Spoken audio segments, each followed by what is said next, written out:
Yes. Little higher. I'm Christina Perez, the Program Director at the Maine Arts Commission, and your Mistress of Ceremonies. We have an exciting lineup of visual and performing veteran artists that we are delighted to celebrate today. With us today are our Maine Arts Commission board members, Jessica Massey, is Justin up? Right there, and thanks for being here, came down from Millinocket, and our board chair, Bob Keys. It's my honor to introduce you to our board chair and editorial director at Colby College, a nationally recognized and award-winning arts writer, book author, and editor. Bob Keys has traveled from border to border in Maine, reporting stories about artists across disciplines and traditions.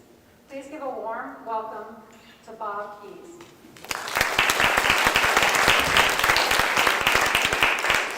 Thank you very much, and thank you all for being with us today.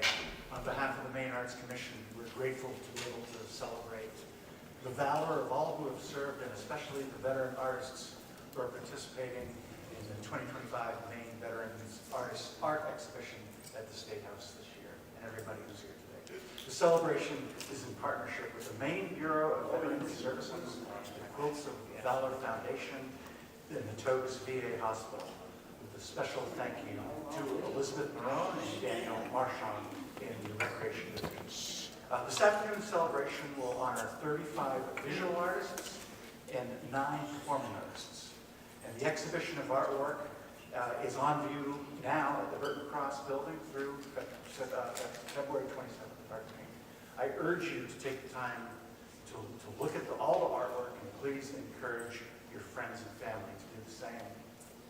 And of course, we thank Togas for hosting us, to David Richmond from the Maine Bureau of Veteran Services for his remarks, and a special welcome to Sharon Ann Paradis and the volunteers from the Quilts of Valor Foundation. I'd also like to welcome representatives of Senator Collins and Senator King, and representatives of Pingree and Golden.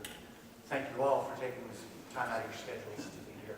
And especially my thanks to Christina and the entire staff of the Maine Arts Commission for their work in helping to present this event.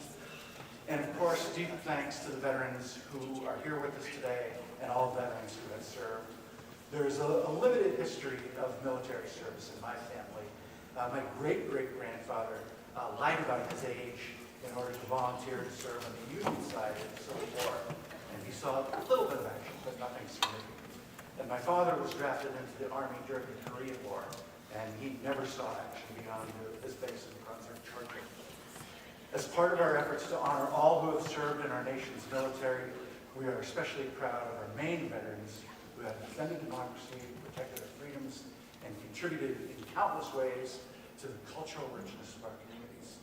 As we celebrate the art of our veterans, I think specifically of 2 widely known and deeply loved veteran artists from Maine who achieved international recognition and who shared very different wartime experiences. If you've attended this event before, you've probably heard us talk a little bit about these artists, so I will be concise. One, of course, is the beloved late Maine artist, Ashley Bryan, a visual artist, a scholar, storyteller, and author. He was drafted as a teenager into the segregated army and was part of the D-Day operation on Omaha Beach. After the war, Ashley settled on Little Cranberry Island in Maine, where he dedicated his life to enriching the lives of others.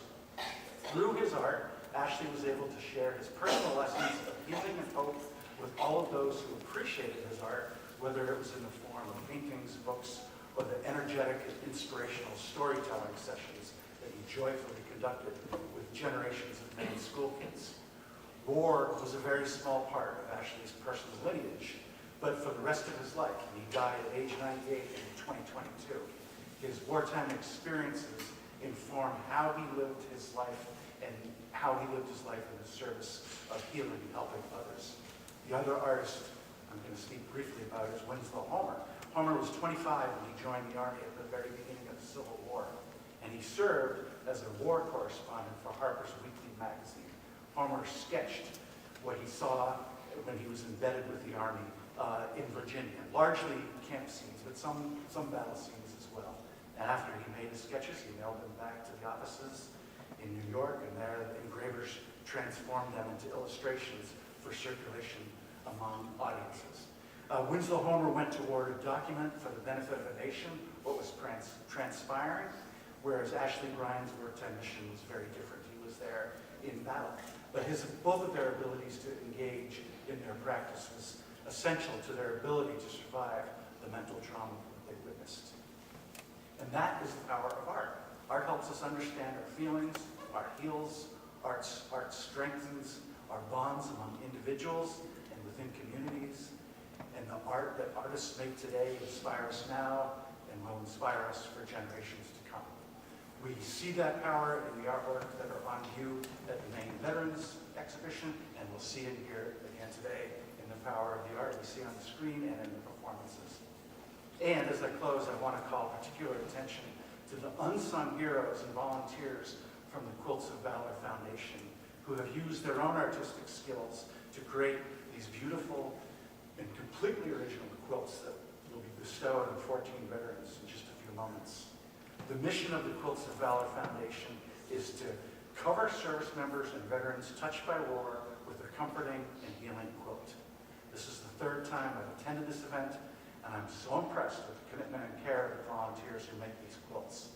It's a remarkable expression of love and compassion for our veterans and a personal expression.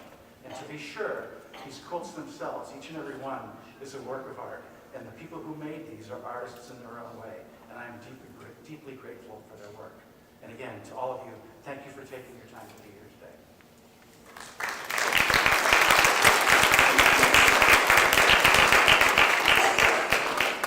Thanks, Bob. Next, I'd like to introduce David Richmond, the Director of the Bureau of Veteran Services. David was commissioned in 1993 through Army ROTC. Yes, I'm going to tell your story, David. And he served an active duty as an armor officer, including a tank platoon leader, heavy mortar platoon leader, and battalion quadrant. I don't know what that is, but you'll have to tell me later. After leaving active service in 1997, he served in the Maine National Guard in various positions until 2004. He began working for the Maine Bureau of Veteran Services in 1998 and served as a construction project officer, superintendent of the cemetery system, and deputy director before his appointment to director in March of 2019. David also has a lifelong love of drawing and the arts with a fine arts degree from USM. Clearly a dedicated artist and dedicated to serving his country. Welcome, David.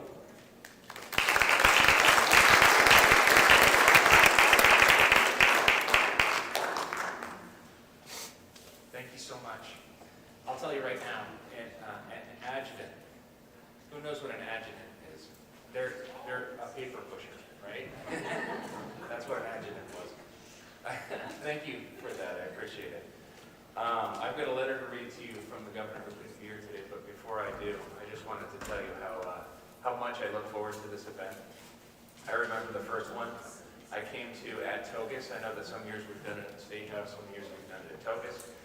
But the first one I went to was here, and I still remember clear as day. Some of you may have been there for that event, but I remember a four-piece bluegrass ensemble that had a stand-up bass, a banjo, a fiddle, and a guitar, and they did a wonderful rendition of Railroad Line. Anyone remember that? You know, yeah, I thought you were here. They were just fantastic. I can still remember it after all this time. I'm looking forward to the things that we're going to see and hear today, and thank you for letting me be a part of it. Art's very big in my house, as you mentioned. I'm an art major. I was an art major before I was a veteran, and I married an artist who's also an art teacher. Our daughter is an artist who's also an art teacher. We have a son too, and he just hasn't found a superpower yet, but I know that he will. Let me read you this letter from Governor Mills. Dear friends, thank you for inviting me to celebrate the 2025 Maine Veterans Art Exhibition. I'm sorry I can't be with you in person today on this occasion. Every Maine veteran has an important story to tell. With one of the highest number of veterans per capita of any state in the country, Maine is home to many dedicated service members who have bravely risked their life and limb to defend our nation. When we bear witness to their experiences through their art, we honor not only their creative talents, but their dedication to this country. This new exhibition is an important step in recognizing the excellence of Maine veterans. But there is more work to be done. My administration will always stand by the service and sacrifice of those who wore the uniform, and will stand with their families. Through the Maine Bureau of Veteran Services, we've reestablished the Maine Aids to Camp positions, created the Maine Veterans Dental Network, and prioritized efforts to connect homeless and at-risk veterans with resources. As the daughter, sister, and niece of veterans and as governor, I'm fully committed to continuing to improve services for veterans living in Maine.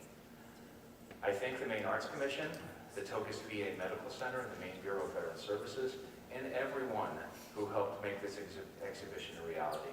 Most importantly, I thank Maine veterans for sharing even more of themselves with our state. I look forward to visiting the exhibit soon. Thank you, Janet T. Mills, Governor. And thank you.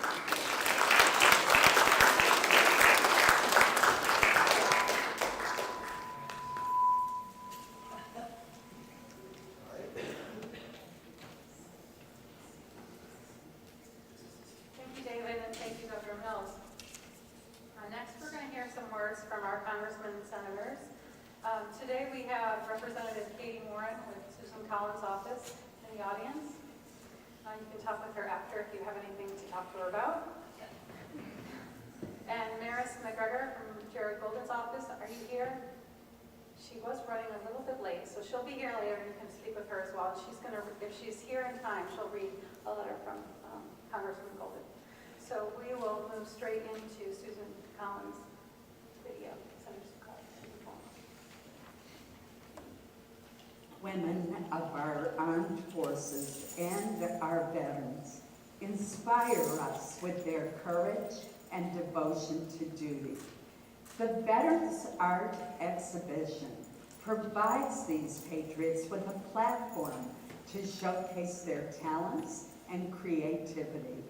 They offer viewers a glimpse into the experiences, insights, and emotions of those who have defended our freedoms. I would like to extend my personal gratitude not only to the veterans and those who are serving today, but to the Maine Arts Commission, the Maine Bureau of Veteran Services, and the Department of Veterans Affairs for hosting this wonderful celebration. The beautiful handiwork of Maine Quilts of Valor volunteers makes this a truly heartwarming event. Veterans Day serves as a reminder that throughout our nation's history, American men and women have always stepped forward to serve. Today, more than 18 million veterans live among us, including more than 106,000 here in Maine. We are proud that so many American heroes call Maine home. We are so thankful for your service. Thank you, Senator Collins. Next, we have a video from Senator Angus King. I'm sorry I can't be with you at Togus today for this celebration of Maine Veterans Arts. We often think of the support for our veterans in terms of health care and housing and other kinds of sort of financial support.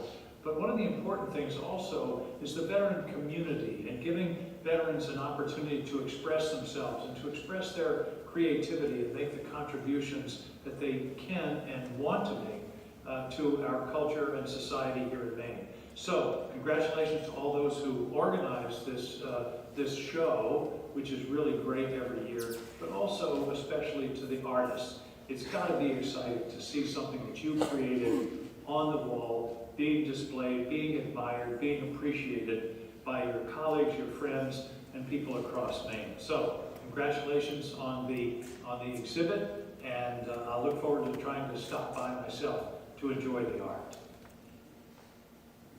Thank you, Senator King. Next, we have video from Congresswoman Shelley Pingree. Hi, everyone. I'm Congresswoman Shelley Pingree. I'm the representative from Maine's 1st District. Thank you so much for inviting me to be part of today's celebration, and I'm so sorry I couldn't be there in person. But I wanted to take a minute to talk about what makes this event so important. For the veterans we're here to celebrate, for their loved ones and friends, and for recognizing the critical role that entities like the Maine Arts Commission play in amplifying the power and importance of art in our state. For years, this exhibition has exemplified the Commission's mission and vision, giving our veterans a platform to showcase their creativity, share their stories, and highlight the healing power of artistic expression.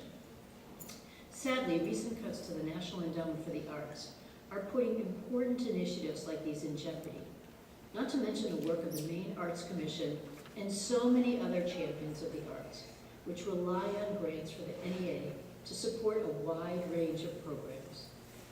As ranking member on the subcommittee that oversees funding for the arts, I will continue fighting to protect and restore these critical resources so that the Maine Arts Commission can continue giving our veterans and all Maine artists the outlets and recognition they deserve. Art has a unique power to heal, to help individuals process experiences that are often difficult to put into words. For veterans, creating and sharing their work can be a profoundly therapeutic act, allowing them to reflect on their service, confront personal challenges, and express their emotions in safe and meaningful ways. This exhibition exemplifies those benefits by providing a platform where veterans' voices and stories are not only seen, but celebrated. Each piece on display is a testament to resilience, creativity, and the transformative power of art to bridge the understanding between veterans and the broader community. Thank you again to the Maine Arts Commission for organizing this incredible exhibition, and to all the veterans who have shared their work with us. Your creativity, courage, and stories remind us why supporting the arts is so essential. I hope that everyone here, and all who view these works, leave with a deeper appreciation for the healing power of art and the incredible contributions Maine's veterans continue to make for our communities.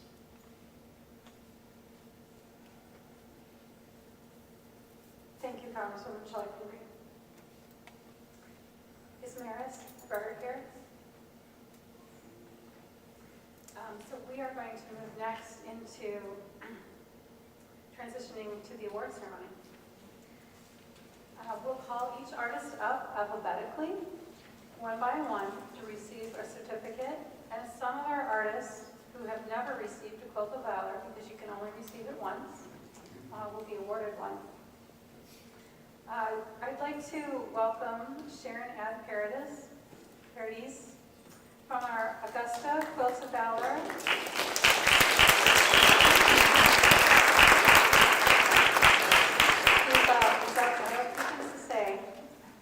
She's our representative in Augusta and a quilter.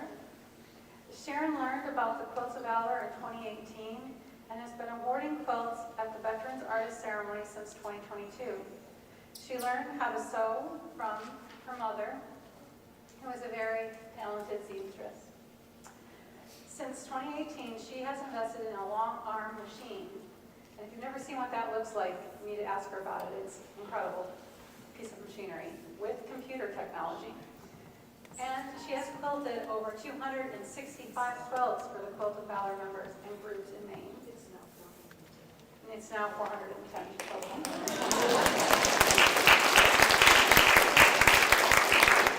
With over 96 of those being quilts she's personally made. 120. And Sharon has a long-standing career as a nurse anesthetist in the medical field, which she's very proud of. And so she's probably put some of you under. That career is here in Augusta. before her retirement. Now she's a full-time artist and a quilt maker.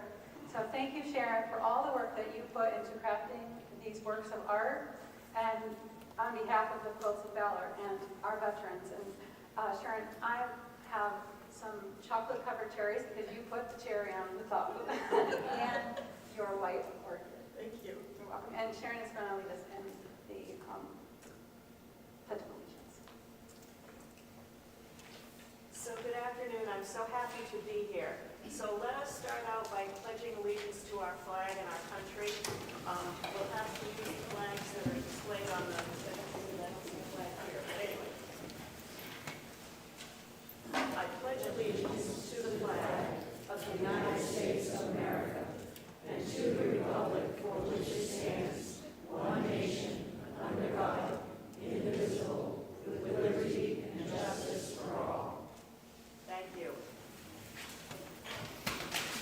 So, being a representative of the Quilts of Valor Foundation, it's my responsibility to inform others about Quilts of Valor, to encourage groups and individuals throughout the state to join us in making quilts that honor, comfort, and heal our veterans and service members touched by war. So I'm humbled to stand before you today who have served your country, performed your duty, and fought for the freedoms that we enjoy today. And I am eternally grateful to you and thank you for your service and sacrifices. Joining me are also two other members of Quilts of Valor, Julianne Meager and Teresa Dragg, who in her own right is a Marine veteran, and Brenda Blair, who is the auxiliary president for the VFW, VFW in Winslow. Auxiliary, right. So they're going to help today to display the quilts and then wrap our veterans with their Quilts of Valor. So the Quilts of Valor Foundation is a national organization that was founded in 2003 by a Blue Star mother named Catherine Roberts. She had a son deployed in Iraq. He was a gunner sitting atop a Humvee. Catherine felt 10 seconds away from panic 24 hours a day. One night she dreamed of a post-deployment warrior who was struggling with his war demons. And then she saw a vision of him sitting on the side of his bed wrapped in a quilt. This quilt comforted him and helped him to fend off the war demons that were troubling him. From this vision, Quilts of Valor Foundation began with her idea of comforting veterans with quilts during the time her son was in Iraq. Since then, over 427,000 Quilts of Valor have been awarded worldwide. The mission of Quilts of Valor Foundation is to cover service members and veterans touched by war with comforting and healing Quilts of Valor. So the quilts that will be awarded today are an expression of gratitude meant to say thanks and to comfort you. A quilt consists of 3 layers held together by its quilting stitches. And we quilters like to think of the quilts in this way. The top of the quilt with its many colors, shapes, and fabrics represents the communities and the many individuals that we are. The batting, the filler, it is the center of the quilt, its warmth. It represents our hope that this quilt will bring warmth, comfort, peace, and healing to the individual who receives it. The backing is the strength of the quilt. It supports the other layers. It represents the strength of the recipient, the support of his or her family, our communities, and our nation. Each stitch that holds the layers together represents love, gratitude, and sometimes tears of the maker. The quilt also brings you a 3-part message from our hearts. First, we honor you for your service in the United States military. We honor you for leaving all that you hold dear and to stand in harm's way in a time of crisis, protecting us from the effects of war or to serve in times of peace. Second, our quilters know that freedom is not free. The cost of our freedom is the dedication of lives of men and women like you, and this quilt is meant to say thank you for your sacrifice. And third, the quilt is meant to offer comfort to you and to remind you that although your family and friends cannot be with you at all times, you are forever in all of our thoughts and our hearts. So on behalf of the Quilts of Valor Foundation and a grateful nation, with our deepest appreciation, we thank you for your service to our country. We hope that you will keep this quilt with you as a tangible reminder that there are thousands of women and men across this land who are forever in your debt, and it is our pleasure to honor you. And so, those that have not received a Quilt of Valor, as Christina calls you up to display your artwork or your performance, we will then award you the Quilt of Valor.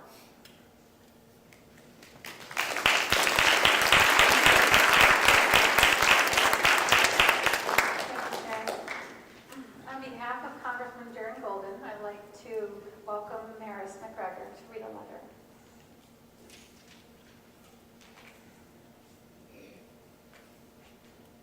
Dear friends, congratulations to all the veterans who contributed to this year's Maine Veterans Art Exhibit. Art is a powerful thing. It talks, it heals, and it inspires. But beyond that, the thing that stands out when I think about this event is how art connects us to each other. But only a fraction of people have ever signed up to join the military. And even those of us who are shaped by our service in united ways. Each piece from these artists communicates something unique and personal about service, perseverance, and life that may not be possible to say with words. And it's clear from today's celebration, not to mention the ongoing display in our state capitol, that whatever it is each artist is saying, Mainers want to hear it. I suspect they want to hear it because Mainers know that while the specifics of our veterans' experiences may vary, their journeys contain lessons and anyone can apply to their own life, including the value of teamwork and camaraderie, the importance of courage in the face of adversity, and the fulfillment that comes from serving others. To the friends and family in attendance today, thank you for showing your support. Thanks also to the Maine Arts Commission for hosting this important event, and I hope each of the talented veterans are here feeling proud for everything that this artwork represents, both for their community and for themselves. Congratulations, and thank you again.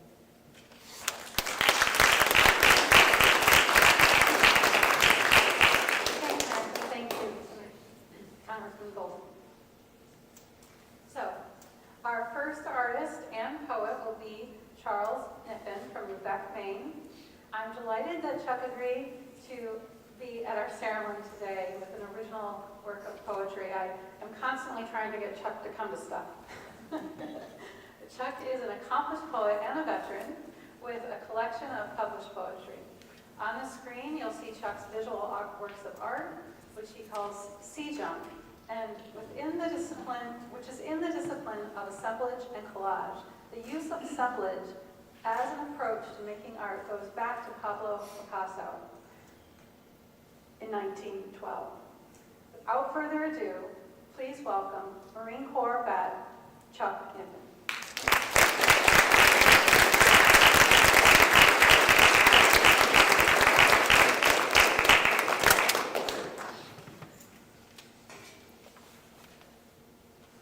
Okay, I'm here to do a little poem and sit down. This is the Litany of an Old Marine. North Florida, September 2016. Flashbacks, brain cracks, and prayer. 50 years following my first foxhole conversion. Hail Mary, Mother of God, please pray for us sinners, now and at the miserable, mud-sucking time of our death. Pray for me, my people. I love Rhonda, Richard, Mom and Dad, Tim, Ivy, and Diane. Don't forget my runaway sister, Diane. There's no stopping them now. Prayers crowd the line like troops hungry for action. It's going to be a long night filled with unholy terrors twisted from the hollows of my soul. We're deep in the mires of the Big Gum Swamp on vacation. That's what we tell people. Rain comes after dark every night, regular as a mid-season monsoon. Wind-driven sheets of water sweep in torrents over our $10 tarp. Small pools filled with a few dry spots. The air thick, wet, with hardly a spoonful of oxygen. Humidity leaches out. All hope leaves me empty, weak, deeply troubled. The rain shoves through worn canvas, floods our two-man hoe. Oh my God, my tent is gone. My wife is gone. Swallowed by sinusoidal waves of nightmares and manic dread. I'm sitting in a poncho-covered foxhole with Rufus, composing a prayer that I will soon use, gut shot with a dead Marine to either side, under a hail of gunfire, the sweet green forest burned black by bomb blast and shattered by Vulcan cannon. A phantom jet grazes across the treetops in glorious abandon. I will use this sacred petition again and again as I skirt the edge of death for the next 5 decades. Some names added, others lost, but none go missing from my heart. I will use it on the long trail home, and every time I see death poke its face into the business of my life, when my loved ones confront the black depths of despair and the meanness, slight or abysmal, of this world so torn by the unholy triumvirate of the ageless egregores, hatred, fear, and greed. The chopper, laden with wounded and dead Marines, rises with a roar of desperate effort. Barely airborne, we stutter down the hillside, gather momentum. I see the battle fall behind, and I'm still breathing. I amend this somber ode to a celebration of life, a fulsome song of gratitude which I sing forever. I thank the sky for permitting passage through the glowering banks of clouds as we find our way out to sea. I buy a drink for every pilot I will ever meet forever. 10 years pass, I give thanks for my children, even as I utter the litany of love during the hard times. 25 more gone, and I dance with my kayak across the wave tops of a tumbling sea. The brisk scent of salty brine fills me with the ocean's delight, a gentle whisper of the moon's crescent arc to soften the darkness of night. The snuffling nuzzle of a chubby pony searching for the carrot in my pocket. Nudging up to my 9th decade, fully taken by the wonders of this world, the beauty of dirt, the sparkle of a wet toad, the mysteries of tiny stars aloft and molten metal seething in middle earth. Names fall, lost into the tattered drapery of time. I simplify the prayer, steal a line from the Beatles. I love you, I love you, I love you. That's all I want to say. Thank you.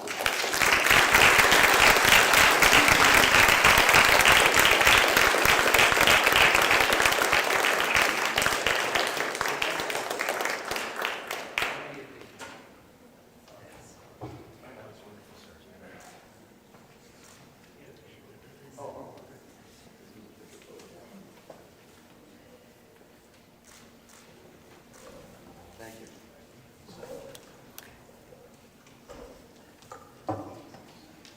Thank you, Chuck, for that. We love you too.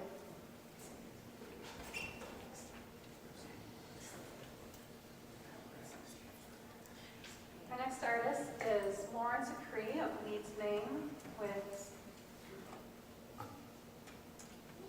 Maine Looms, acrylic on canvas. Lawrence isn't able to be here with us today. Ori Bartlett of Hamden, Maine, with Granite Bear, acrylic multimedia on canvas.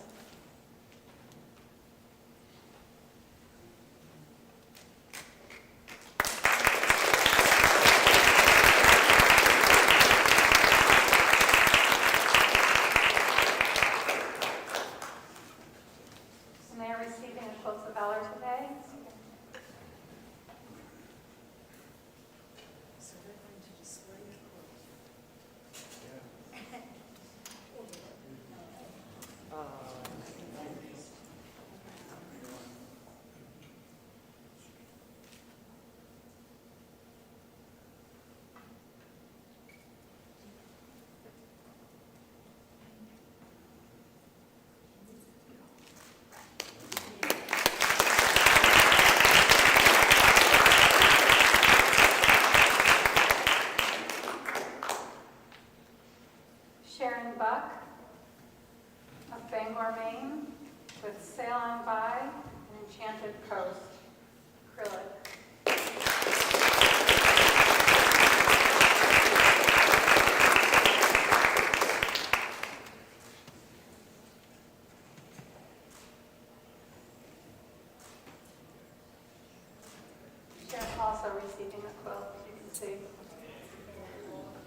poetry later, but right now he's going to receive a certificate and a quilt.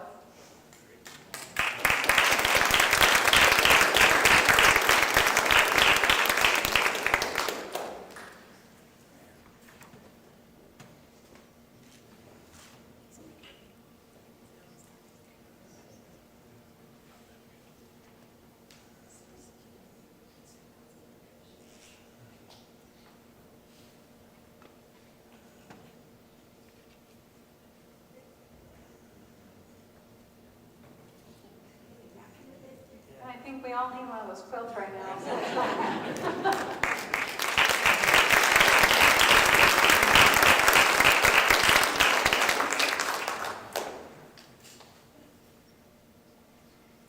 Next we have Chris Clark of Dover Foxcroft, Maine, with Serenity and Oblivion acrylic.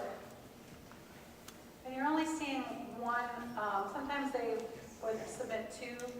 The artist submit two, but we're only putting one of their pieces, so I may be saying two different pieces, but.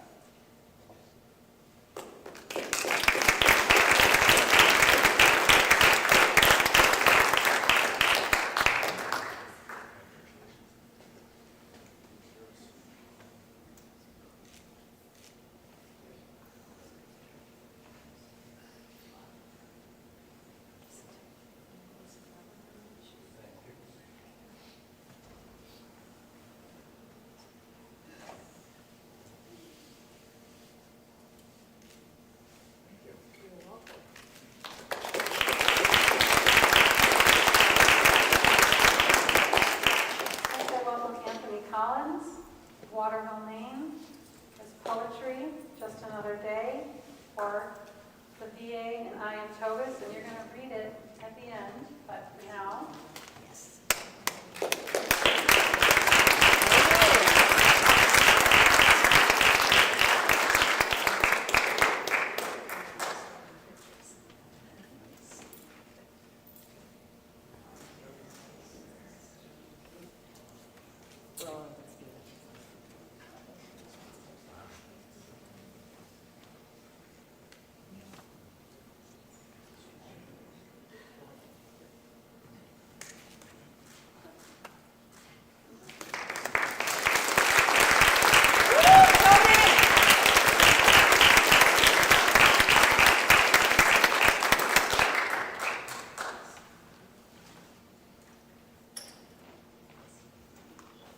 Rod Carson of Benton, Maine, with some wood burnings.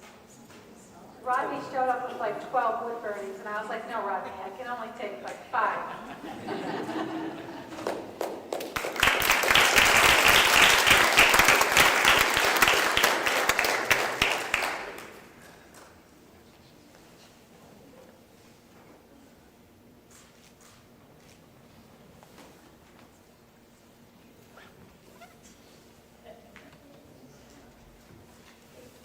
Arthur Dickinson of Chelsea, Maine, with a North American Nebula color photography.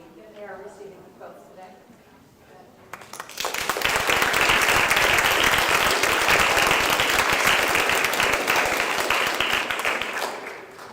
That's a real picture of somewhere far, far away. Out of this world.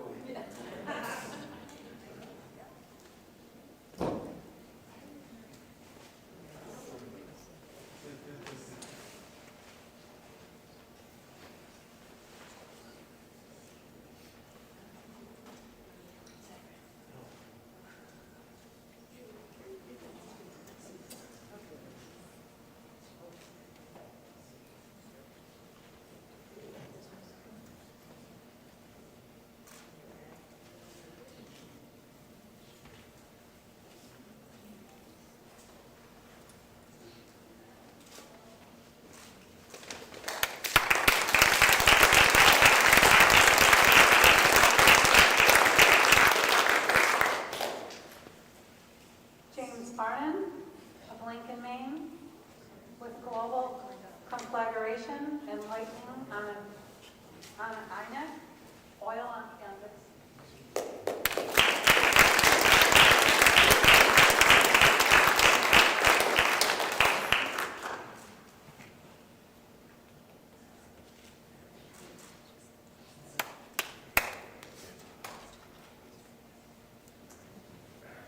Jacques Bouet of Auburn, Maine, with a self-portrait, number 1, and the grips of American hearts.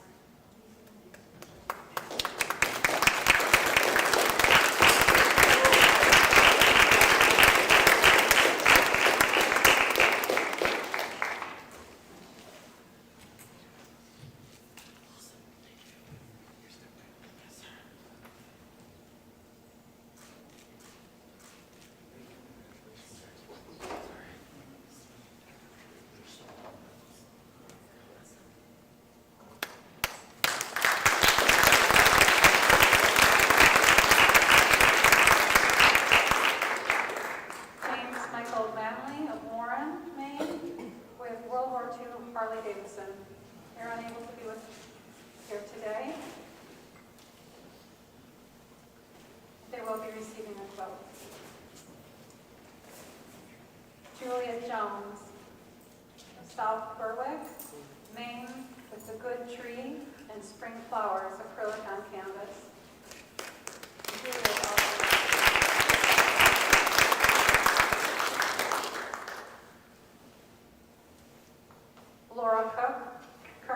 Laura Kirk of Windham, Maine, Outside My Window and Urban Delight, Photography and Photographic Collage. She's also not able to be with us today, but will receive a quilt. James Cushman of Gorham, Maine. Hi, James. I think he's on the live stream. Shout out.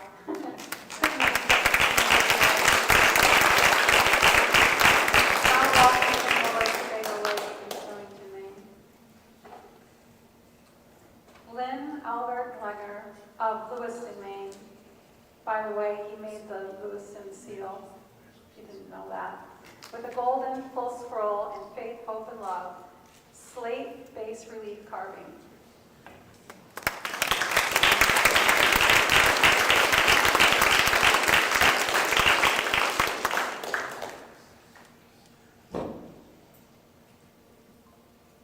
And Lee Liggett of Pittsburgh, Maine, with Regions. Oil acrylic cold wax on canvas.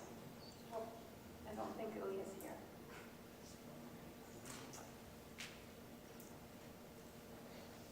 Heather Love of Corinth, Maine, with the color of your soul going home. It's digital photography. An interlogo copper plate. And they are unable to be with us today.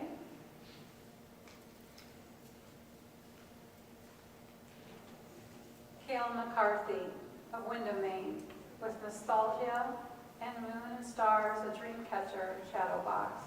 They're also unable to be with us today, but will receive a quilt. Todd McHouston of Augusta, Maine, will be performing later, Hell and High Water. They're receiving a quilt today.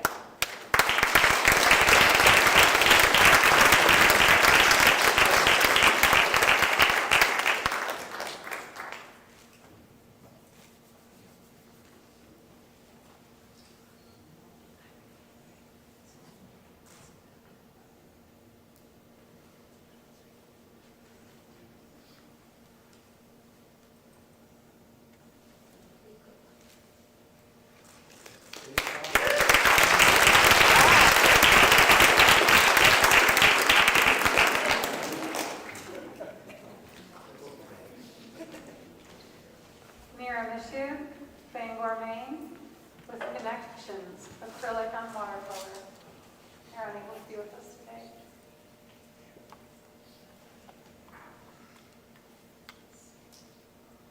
Jeffrey Morton of Augusta, performing a theatrical reading later of The Fourth Season.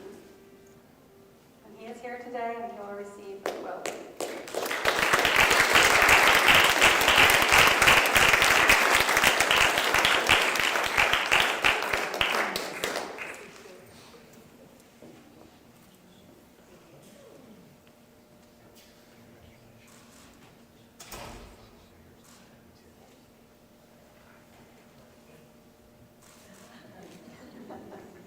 That's a great one.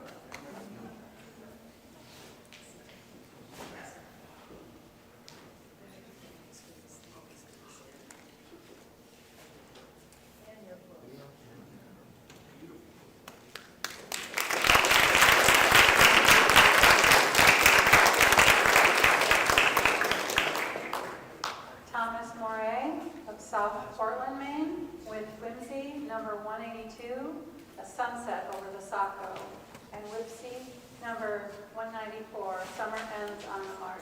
I hope this evening so today.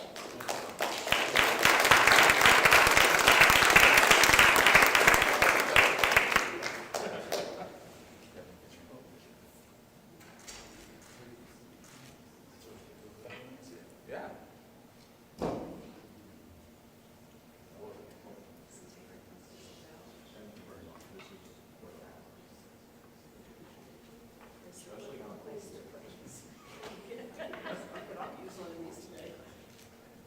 After my wife something to put away something. There we go.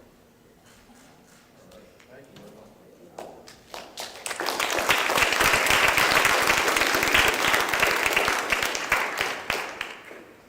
Stanley Munson of Belfast, Maine, reading poetry, First Battle of Winter.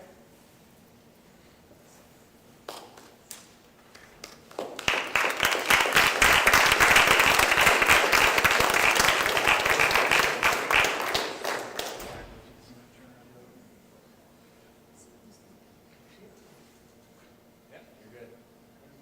Awesome.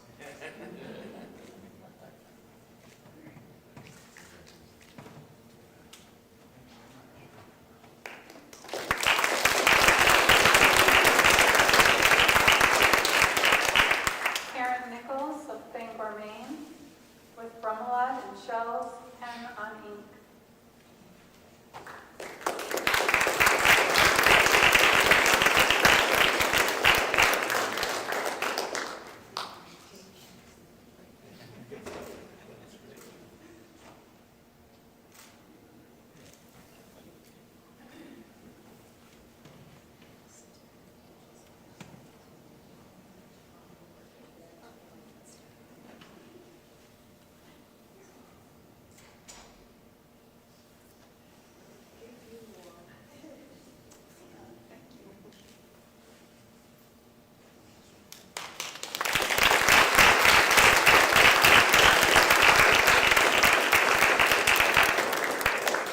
Patricia Casiedo, Indian Island, with patchwork garden stained glass.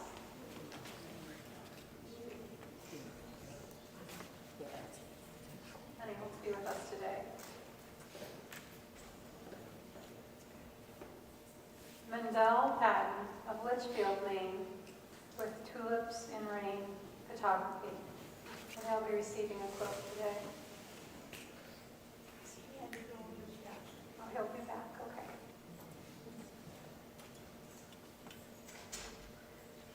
Brian Plato of China, Maine. Original song, New England Summer Day, which he'll perform for us soon.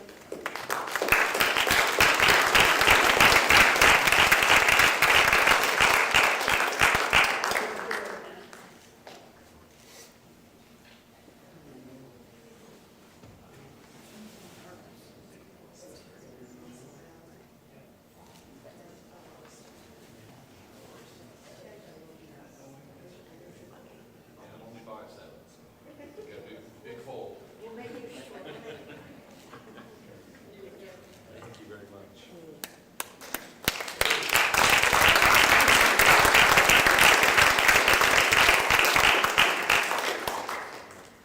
Jeff Plucker of Thompson, Maine, with Incurlic Sunrise, 1989, A Wings Over Deception Pass. Jeff is one of our first veterans, our very first veteran to receive a Springboard grant this year. So if you want to know how to write a grant, ask Jeff.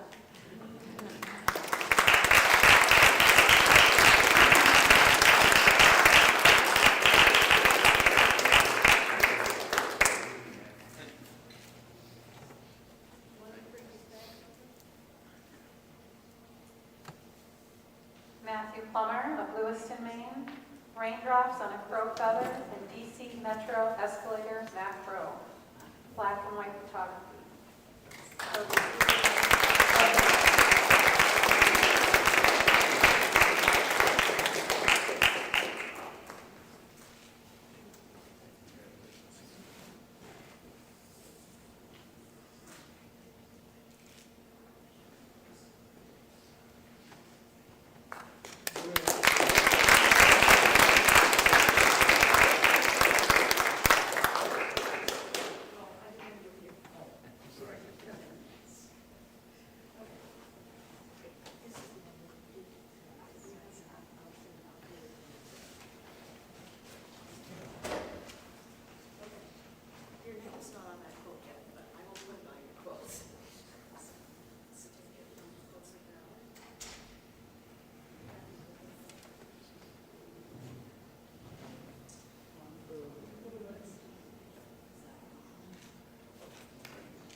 channeled and trapped in the story of me are unable to be with us today.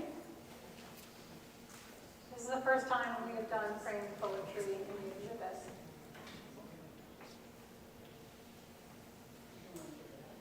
James Provenciano of Farmington, Maine, with Sierra 12 and Sierra 13. Naugahyde on plywood.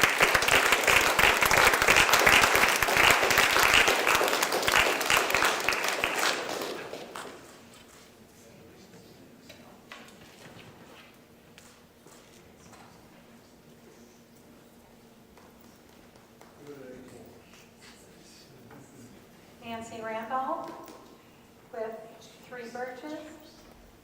Nancy's here.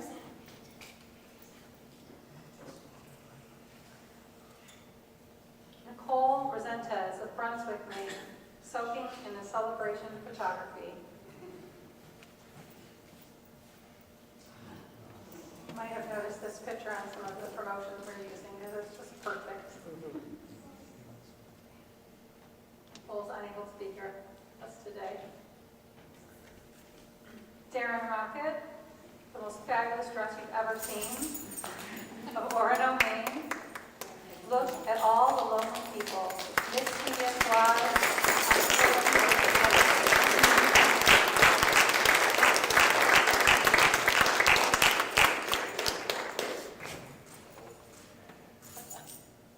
I don't know the dog's name though. What's his name? Lunatic.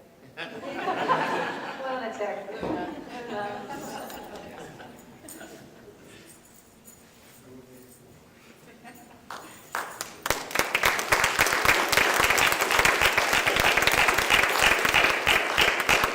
Bobby Joe Rogers with veins of a Cosmo and a long watch, acrylic on watercolor paper. I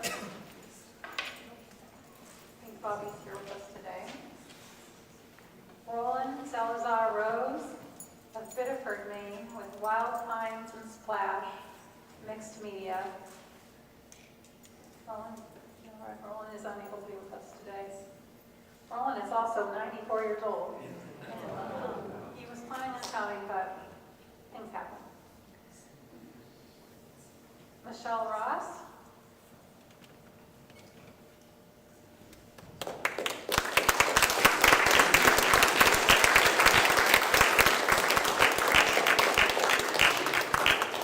Of Brunswick, Maine, Cap and the Boys, another generation.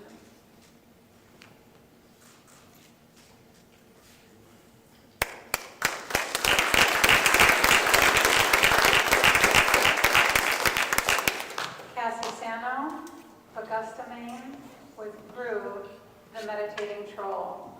You may have seen this guy at the Botanical Garden.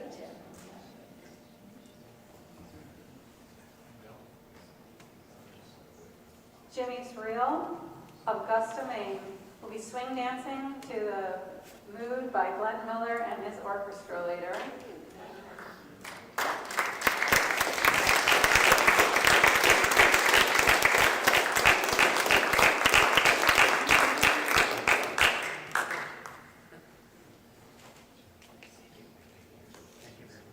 And Jimmy's receiving a quote today, as you can see.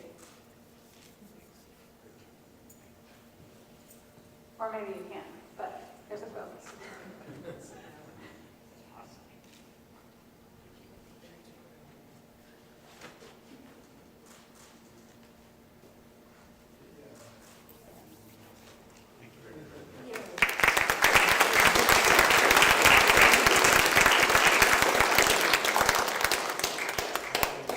That concludes the certificate and quilt portion of our ceremony. We are running well ahead of time, so I'm going to give you a 10-minute break to use facilities and get a refreshment. If you could be back in your seats at 3:14, we will conclude with lots of performing artists. Don't leave, you gotta come back.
Before we start the performance, we do have 3 more certificates to award. First, we are going to start with Mendel. Do I have David and Bob to the stage, please? Your duties are not with her.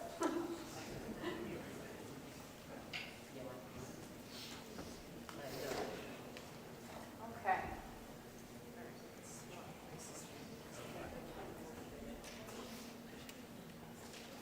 All right, Mendel Patton with the tulips. This is color photography. Mendel is receiving a ballot today.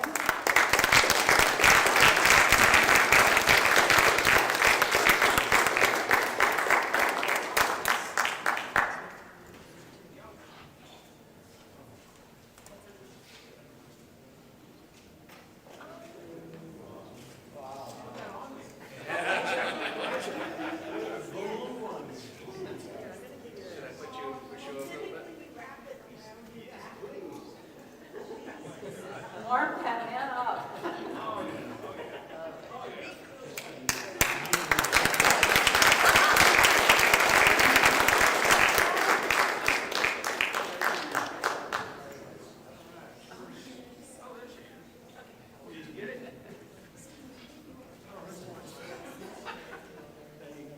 Next we have Terry Westcott of Thorndike with the Coyote colored pencil on paper. I don't believe Terry's here. And then lastly, we have David Wilson of Yarmouth, Maine with the Waterfront West Hoodie Head Lighthouse. I don't think David's here either. Now, on to our performing artists. I'd like to introduce Jimmy Seeley. Surly. Jimmy Surly. Searle. Jimmy Searle. Augusta with the song Swing Dancing to In the Mood by Glenn Miller and his orchestra.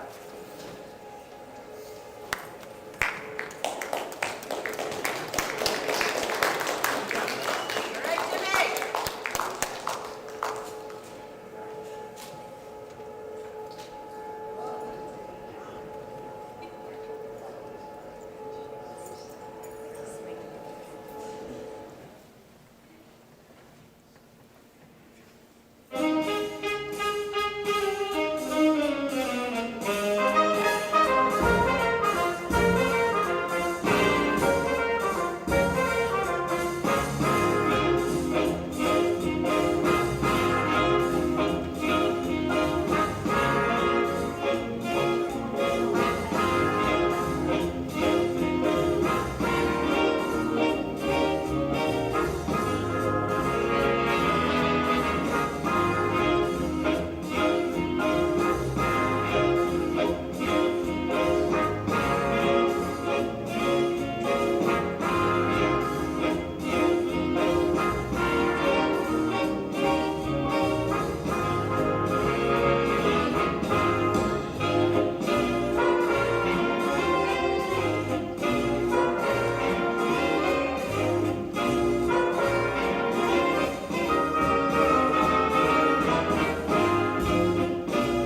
the passing of Autumn.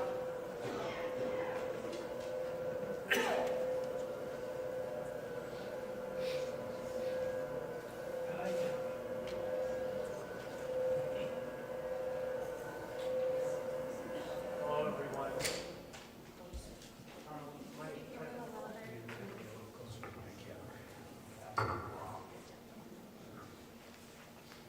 It's really in my face. The title of my poem is called The Passing of Autumn. I know deep down in my most gracious heart, I shall never come to easily surrender the true beauty of the colorful, changing fall foliage that once vividly held the most precious dream of autumn's waking splendor. But the strengthening winds emerging here upon the cold, blustery autumn air will blow ever so harshly upon the trees, and with it their branches still teeming with golden red leaves will soon again become bare.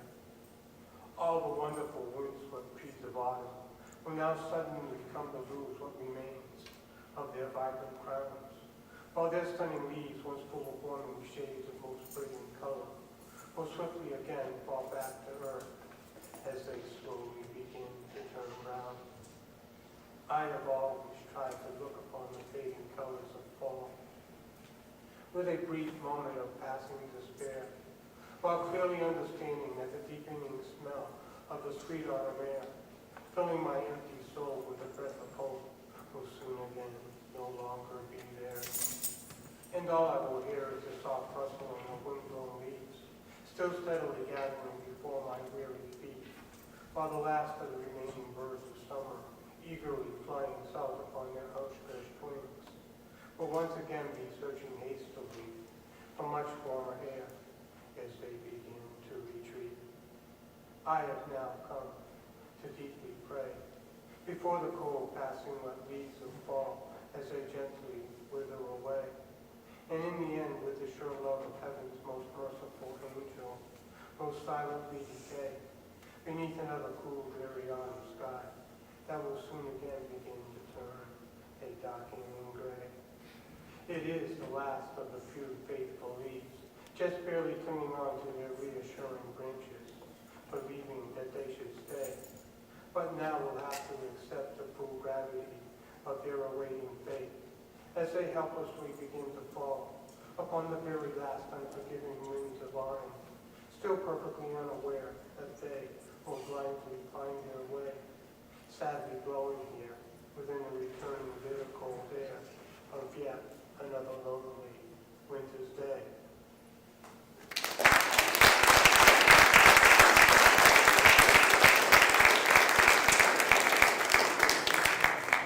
Thank you, Neil, for that poetry. Next to stage, there's Todd McHouston performing Hell or High Water.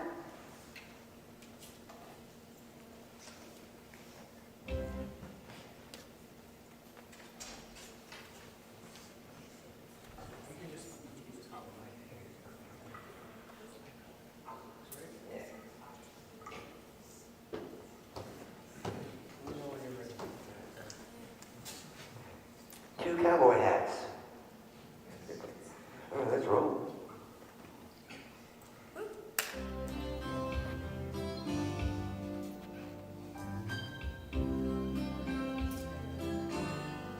Now, baby, don't worry.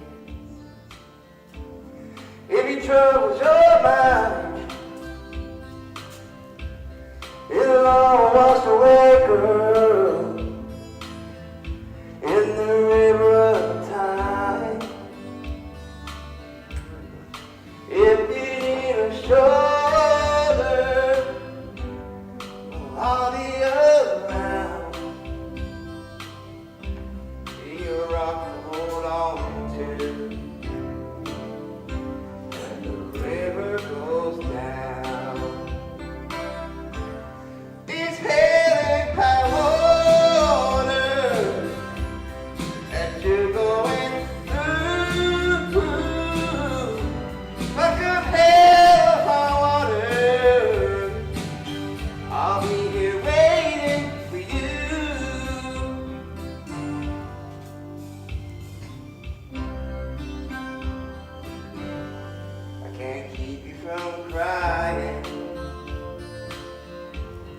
and I can't stop the pain.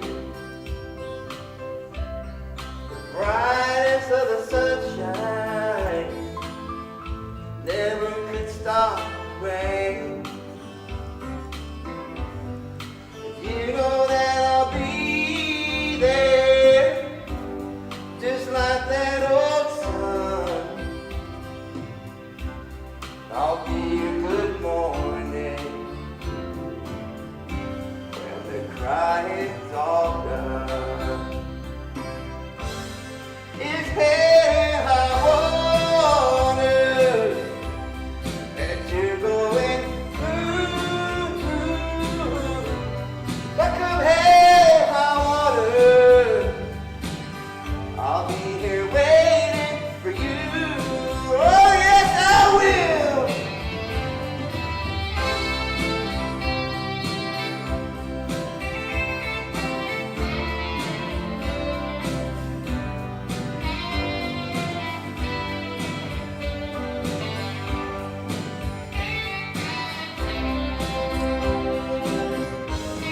It's hell and high water, what you're going through. But come hell, high water, I'll be here waiting for you.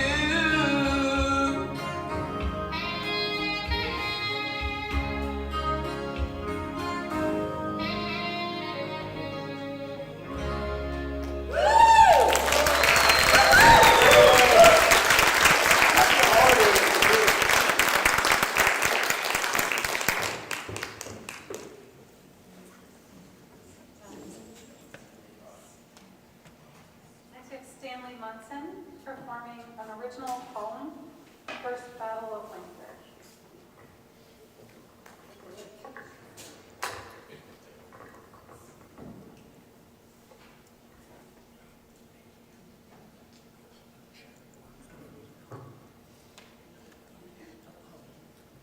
The first battle of winter.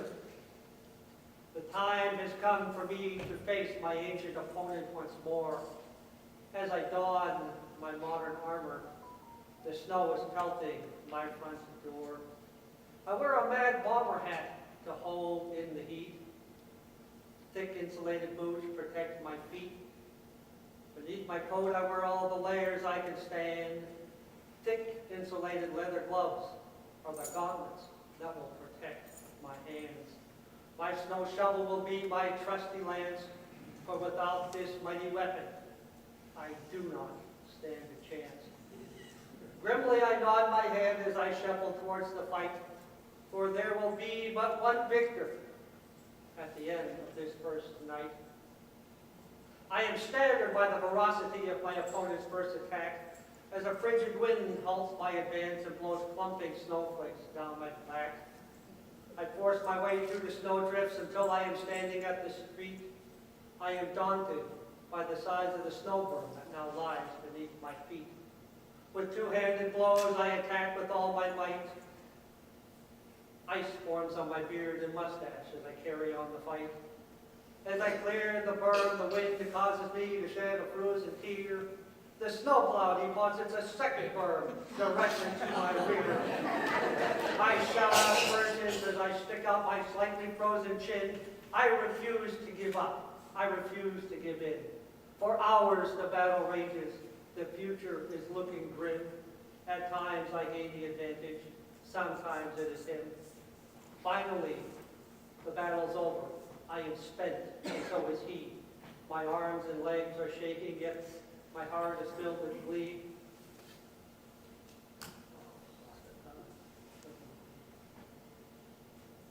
My victory may be a small one, but I will take what I can get. My driveway is finally clear of snow, but the winter is not over yet. With my shovel dragging behind me, I am so weary I can't think. I could really use a cold beer. It's a shame that I don't drink. I brush off what snow I can before I go inside. I can't get out of my frozen clothes. I know because I've tried. My wife thinks that I am crazy each time I march out of the door. but someone must fight these battles in this never-ending war. So fear ye not that howling wind, nor that thickly falling snow. Simply grab your trusty shovel, and together we'll face the foe. But for now, this weary soldier will take his well-earned rest, and he will do so in the knowledge that he has done his very best.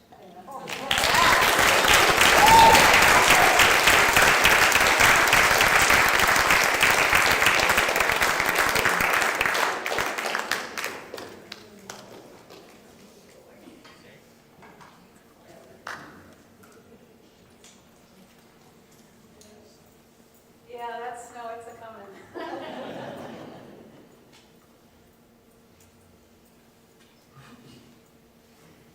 So next we have Jeffrey Morton performing a theatrical reading, the 4th season. Is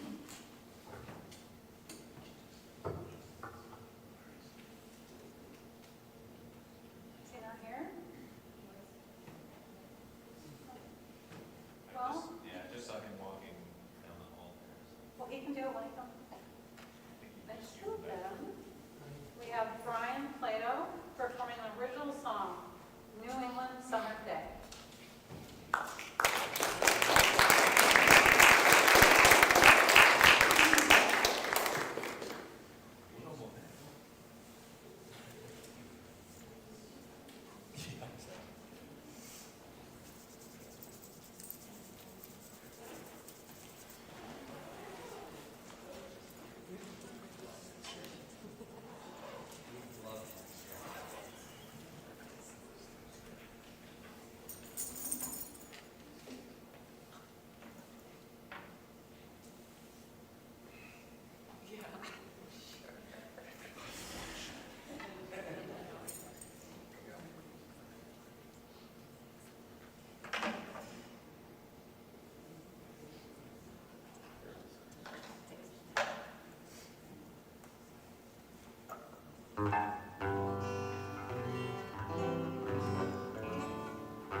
Good afternoon.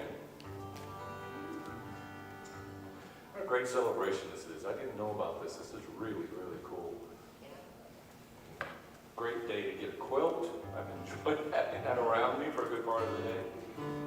This song was written actually partially in my sleep and partially right immediately after I woke up, because for once I was smart enough to say, hey, that's okay, that's pretty good. I'll write that one down. And this was in 1978 in a barracks room in the now defunct Fort Devens, Massachusetts. It's now a prison, from what I understand. But I have not written anything since then that I admit to or play out. So this is New England Summer Day.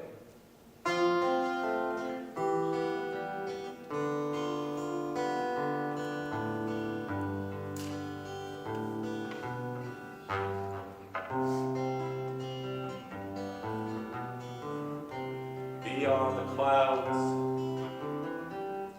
sun is slowly rising. It's gonna be a New England summer day. And below the clouds, slowly we're awakening to the wonder of New England summer days. And the birds sing out their love song to the skies, while the morning glories glisten in the dew. Nothing quite the same as New England summer days. They bring out the best in you. Yesterday morning, we woke with the dawn, slowly made our way down to the sand. I touched your hair, you touched my soul, and we love as the sunlight touched the land. And the birds sang out their love songs to the skies, and the morning glories glistened in the dew. Nothing's quite the same as New England's summer days.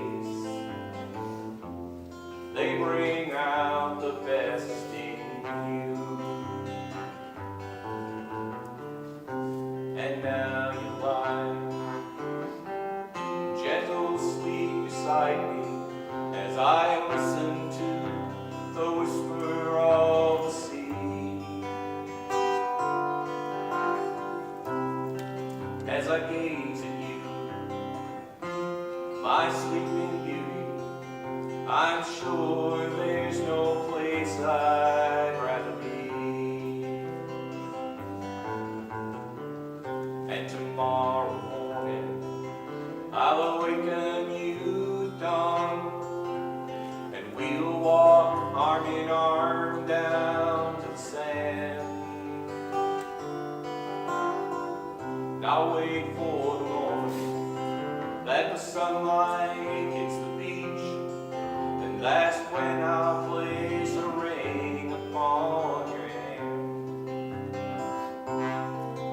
And the birds will sing out their love songs to the skies, and the morning glories glisten in the dew. Nothing's quite the same as New England's summer days. They bring out the best in you. They bring out the best in you.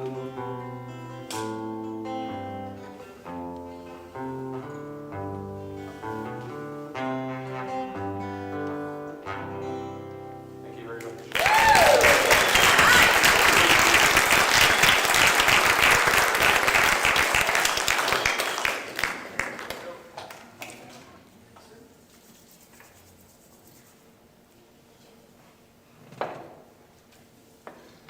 Right.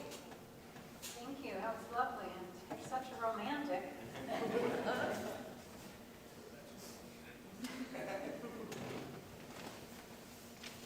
And Jeffrey Morton, you here? Jeffrey?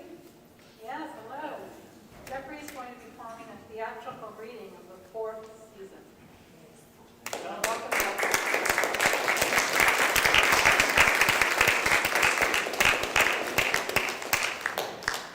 Not a difficult act to follow. He was fantastic.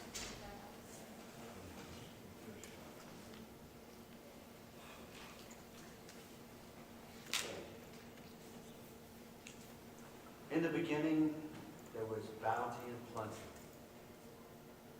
Winter knelt at the edge of the forest in the first of dawn's shadows, sheltered by the trees.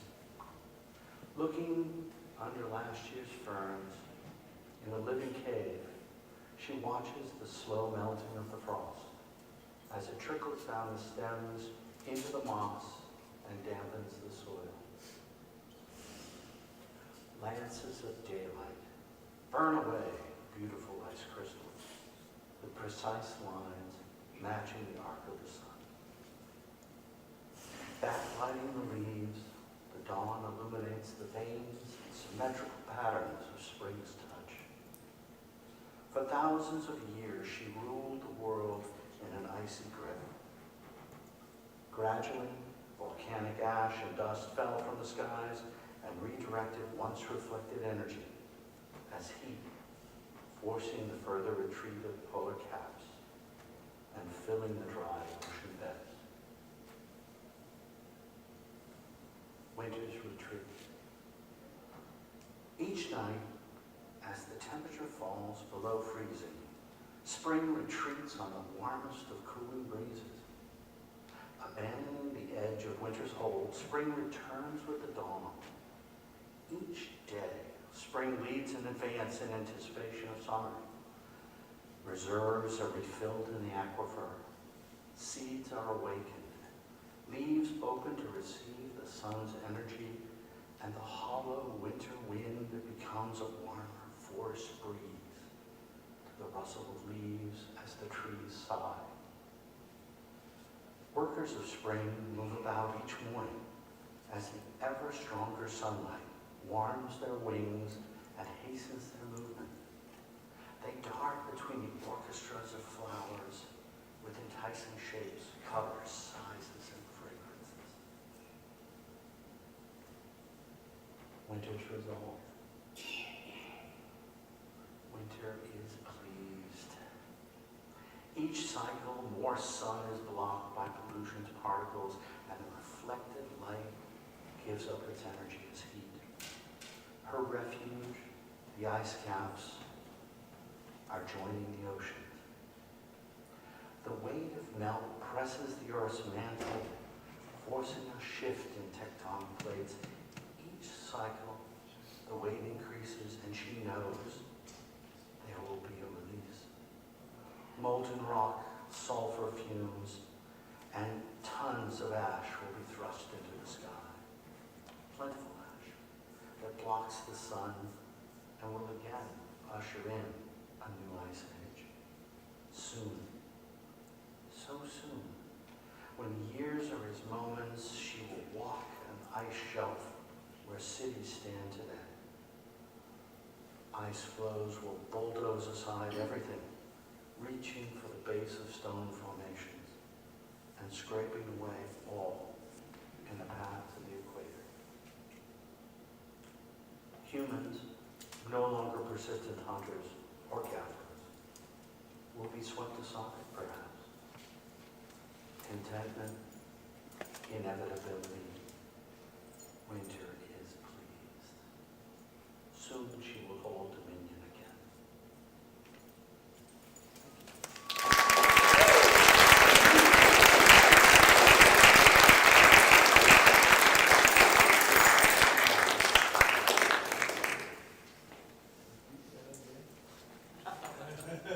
Let's have Jimmy stroll back to the stage to perform the Ring of Fire.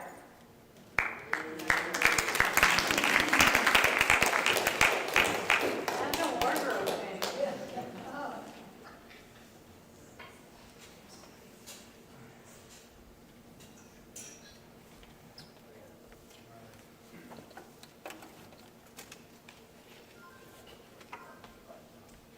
I'd like to thank everybody having to do with this program today. This is really an honor to be here. And a huge thank you to Quilts of Honor. It's just, they're all beautiful. Thank you.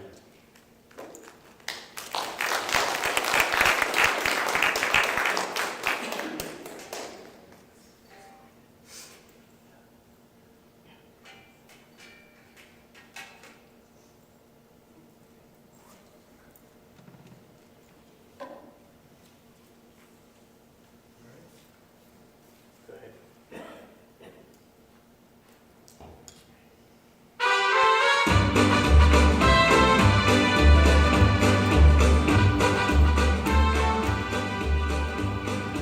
Love is a burning thing, and it makes a fiery ring. Bound by a wild desire, I fell into a ring of fire. I fell into a burning ring of fire.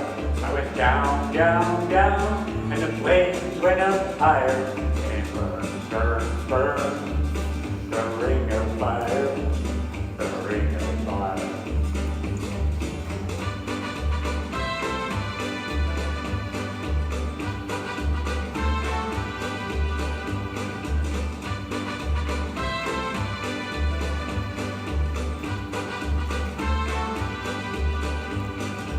I fell into a burning ring of fire.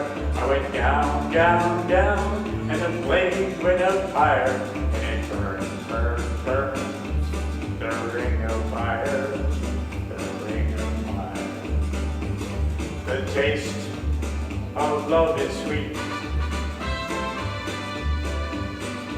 hearts like ours beat. I fell for you like a child. Whoa, but the fire went wild. I fell into a burning ring of fire. I went down, down, down, and the flames went up higher. And it burned, burned, burned, the ring of fire, the ring of fire. And fell into a burning ring of fire. I went down, down, down, and the flames went up higher. And it burned, burned, burned, the ring of fire, the ring of fire, the ring of fire, the ring of fire, the ring of fire.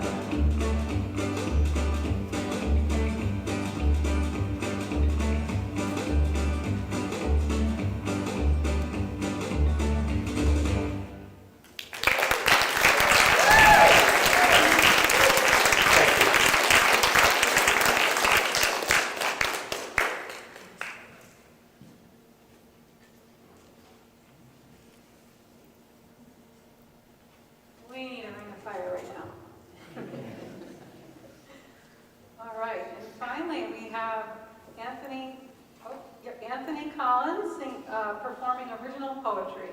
Just another day of Togus, and I am Togus.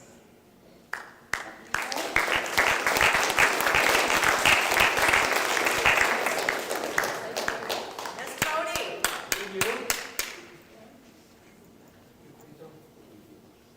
Before I start, I want to do a little history with you. On this day, November 13th, in 1873, President Ulysses S. Grant visited this campus. He reviewed all his Civil War veterans who he fought with here, and he had lunch in Quarters 1, which was called the Governor's Mansion back then. So now I'm going to set up this poem, but first let's bring a little history in again.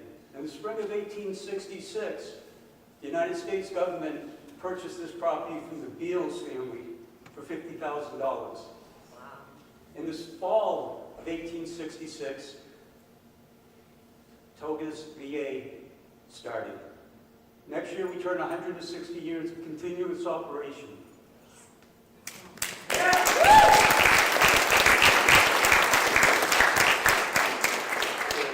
I Am Togus is a kind of conceptual poem. It doesn't rhyme a lot, but think about the facility talking about itself in a historical sense. I Am Togus. Out of the swamp, how it started, a man named Beals, his money parted. The crowds visit the medicinal spring. Tested years later, the water had nothing. Beals was sick, and he died, leaving his wife a place she despised. The Civil War coming to an end, so many injured and all the dead. President Lincoln signed a bill caring for veterans whom are ill. Uncle Sam searched the nation, finding Chelsea began a tradition. I am here and very old, a home for vets, brave and bold. I am the first, started in the fall. I am Togus, here for all.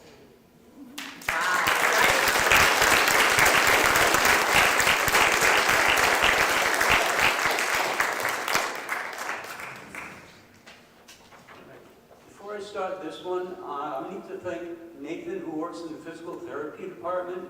He got me interested in volunteering here. So this one is called Another Day at the VA. I was actually working in the hospital in the lobby one day on a Monday, and this just came to mind. So it's called Another Day at the VA. It's Monday morning, in the lobby I stand, greeting the veterans, lending a hand. Questions are asked, details unfold. I have an appointment, don't know where to go. We're here for you, we do this for free. The place is huge, please follow me. Down the hall, up the stairs, around the corner, reception is there. A thank you is heard, relief in their eyes, another served veteran, this is why. Follow me for a day, see what I do working at Togus, the volunteer crew. Thank you.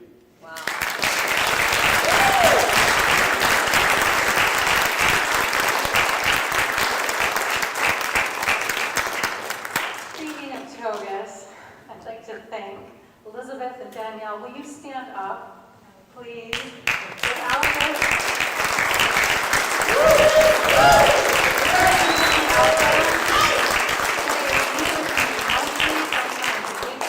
all day long to put this show on. So thank you so much for all of you do in recreation.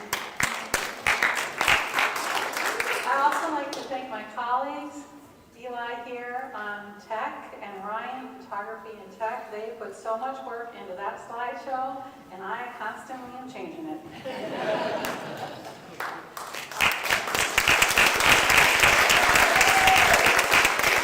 And Martha and Danielle, I constantly need your support, and they are always with me. Danielle is on the live stream in the back.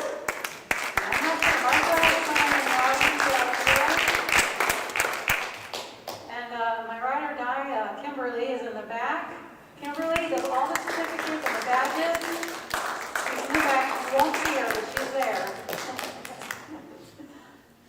And I'd like to thank Amy and Julie, who can't be here. They are representing Maine in Nebraska right now. And they are the backbone of our organization. And they are so supportive. We also could not be here and do this without them. And lastly, I'd like to thank the entire commission board for supporting our work. And lastly, thank you veterans for being here.